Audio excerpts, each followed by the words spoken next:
Hi guys, welcome back. Today we're having an update in late winter. As you can see, there were changes already in only 1 week. The sunset peach is already taken off, and before you know it, we're gonna have little fruitlets on this guy, on this little guy, by the way. This is a super dwarf peach. It's only like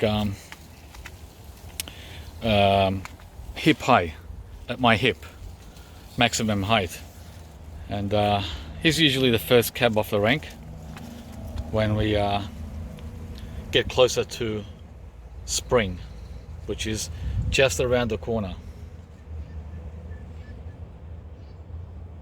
And something really different this year, the pineapple guava is already flowering here in Melbourne, Australia, for the newcomers. I get a lot of questions just randomly. Where are you? Who are you? What are you doing? So if you're new to this channel, welcome. This channel is all about being inspired to grow tropical fruit in a temperate climate. There's also a new growth here on the feijoa. As you can see, brand new leaves that have fully opened and coming. It's amazing. In early August, which is late winter for our northern friends. Also, the mulberries have shot away. This one's been coming now for a couple of weeks. This is the red shatut, or the red Pakistani. As you can see, it's got squillions of new growth here. Look at that. It's like, wow. So this is to be expected at this time of the year as we come closer to spring. It's mad with new growth. Very exciting. Anything anything, we welcome any new growth at this time of the year, because we've just gone through 3 months of miserable temperate climate, cold, which is mild, but when you have a discussion with this guy here, he's not going to agree at all that it's been a mild winter, because this is how he communicates. He communicates with his leaves, not with his mouth, right? This is how winter has been, even though it's mild, temperate, cold. Yeah, but the good news is, so far so good. He has survived, right? As has his other 2 buddies down there, which we're gonna go and look at. But I can't say the same for his other buddy here. Look at this. See that? Does that look like a mild winter to you? Yeah, well, this is typical of papaya in Melbourne over winter. Been trying to do this now for almost 10 years, guys. Still no luck. This is what I've been getting every year. Now, why this one is like this and that one ain't, well, I can't answer that. They're getting the same amount of light, the same soil, the same wind smashing them, right?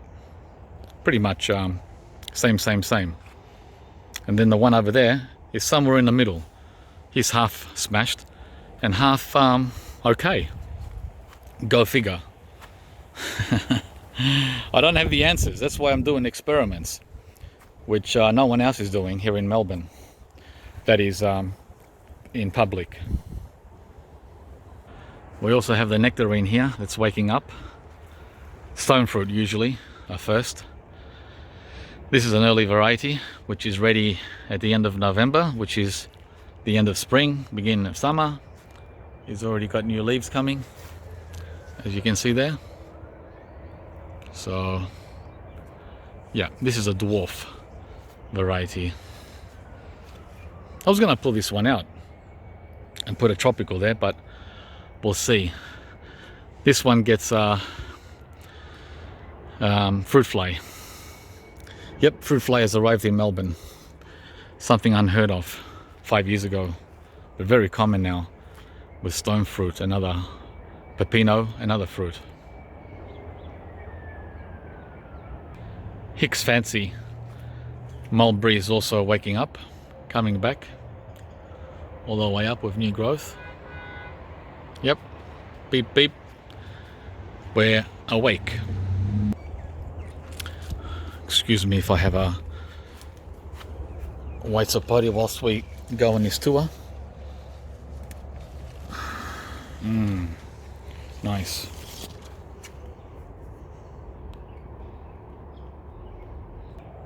Hi guys.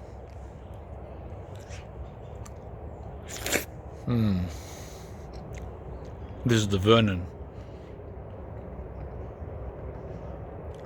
The latest one to fruit from me, which I've been highlighting over winter. So now we have a late variety. All the others were early varieties, April, May, June. This one's July, August. The first plum is coming. This is a plum cot. Tons of growth on the plum cot. A lot of new flowers. It's loaded all over. These just came yesterday. Oh, there's a bit of sun.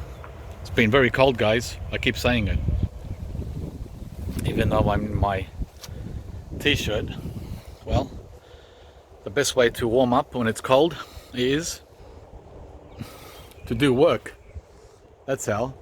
See that there? Been working on the bananas all morning. There you go.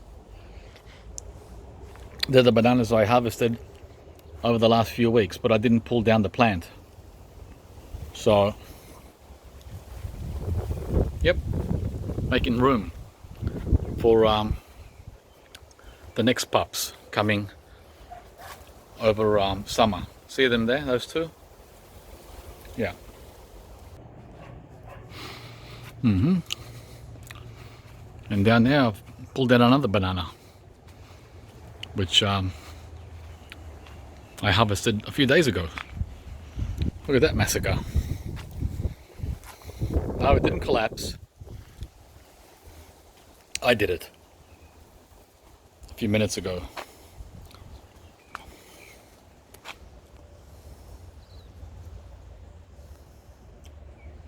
So the maintenance work goes on right through winter, between vacations, between trips, between sleeps, between days, weeks, months. It's never ending. So now we have a big opening there for the new pups. There's more new growth coming on the pineapple guava, right? You can just barely make it out.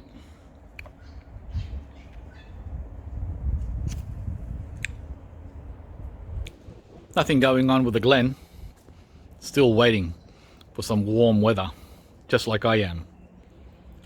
But it's done nicely through winter. Not a problem at all. Key limes coming by the box load. Finally, after 7 years. This one took a long time, unlike the Tahiti lime, which fruited immediately. So this is definitely a tropical variety of lime. Well, fully tropical. That's the other papaya I was talking about, which is doing fine. And this one here, this one is doing the best out of all 5. The best. Right? Look at it. What a champion. Hang in there, buddy, for another few weeks. And then it'll be warm. Warmish. Not like Queensland warm, but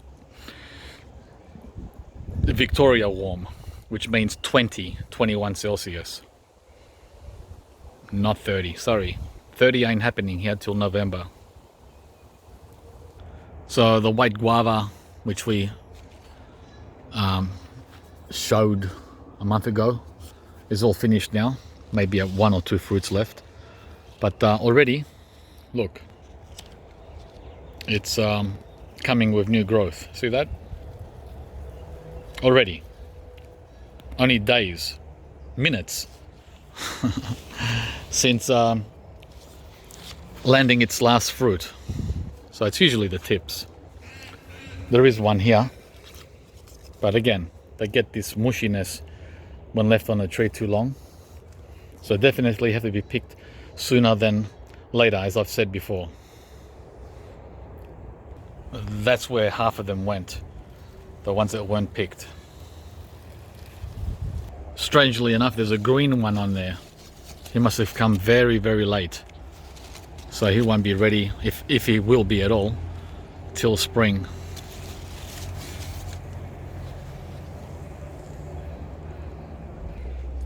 A lot of fruitlets forming on the Hawaiian Supreme. White Sapote, my favorite. Always good to see, right?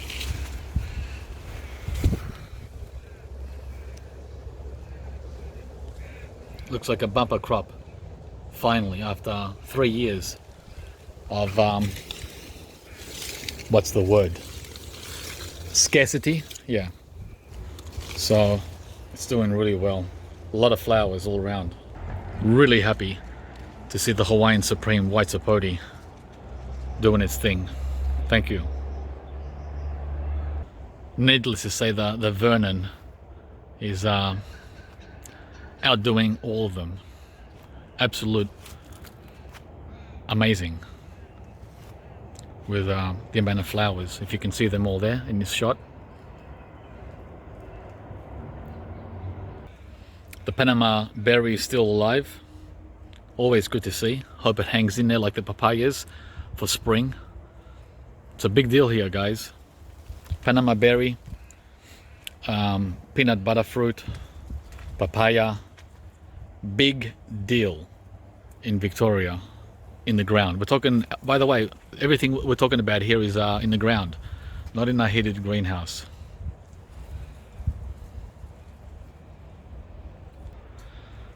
Yeah, now we're in the back where there's a lot more changes going on than in the front.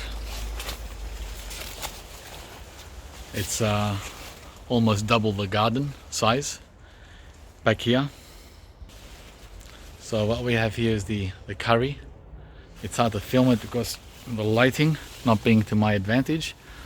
You can see here a lot of the curry seeds have come up there and up there, and you can grow trees from these seeds. That would interest a lot of you home what do you call it, business entrepreneurs from home.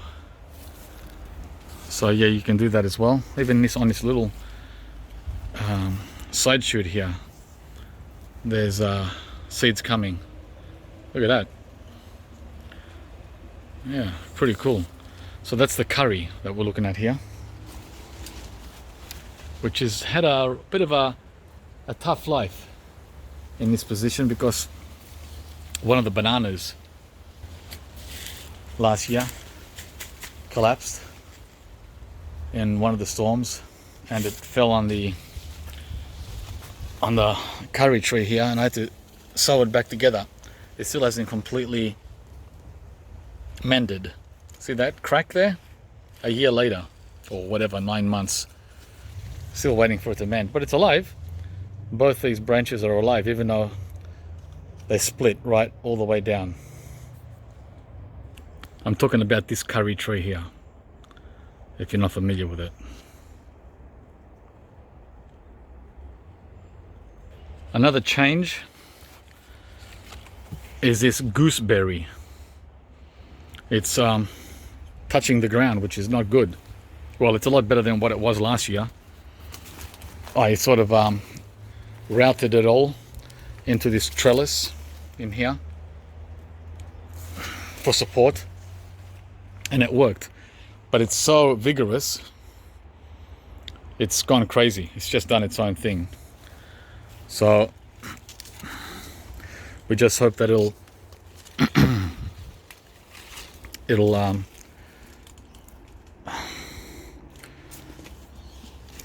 hang on there. There's the first ones that are coming. First gooseberries. This one might even be ready. Maybe. No, but we'll pick it anyway, just for the sake of this video. Oh yeah, close enough. Close enough, right? For purposes of video. Oop, where's the sun? Well, there's no sun. Where's the light? Gooseberry. Could have done with another couple of weeks. Yeah, so this is what you guys call in America ground berry. You change the words around. In England, I think you call it ground berry. So the cardamom here has shot up very early in the season, as you can see up there. Still waiting for it to flower after 8 years. Let's hope so. There's one busy fella in here working the lily. Someone was asking me about bees, if we get them in winter. We sure do. There's the proof. Yep, winter bees in Melbourne, not a problem.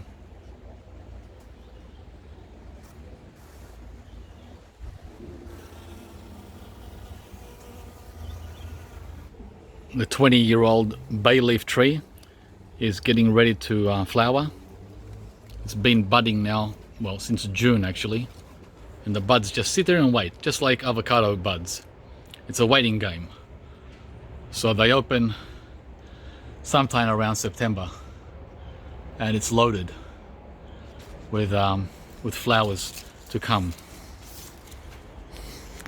20 years old. I've got to keep cutting it back. It's a monster. And this is fully tropical, by the way. And the reason it made it is because of the position I planted it. Right here between this fence and this garage. So a protected spot is what made it not only survive, but thrive. It's blooming, thriving, all right? I get the chainsaw every year and butcher it. Here and here. Coffee tree is still doing fine. Still holding on to beans, all the beans it had early winter and autumn. It got a little tattered by the midwinter blues, but overall okay. What do you guys reckon for in-ground outdoors?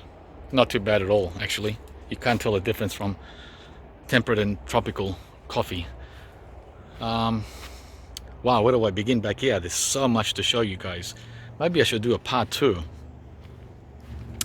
We'll go quickly through here and wrap it up with one part. Ah, heck, I decided to make 2 parts. Alright guys, we'll be back with a part 2. This is the hibiscus, which is desperately trying to flower, but finding it difficult because we're getting way too cold for it to sparkle. So all it needs is 1 day of 20 Celsius and it'll go crazy. See you all from part 2. Thanks for watching.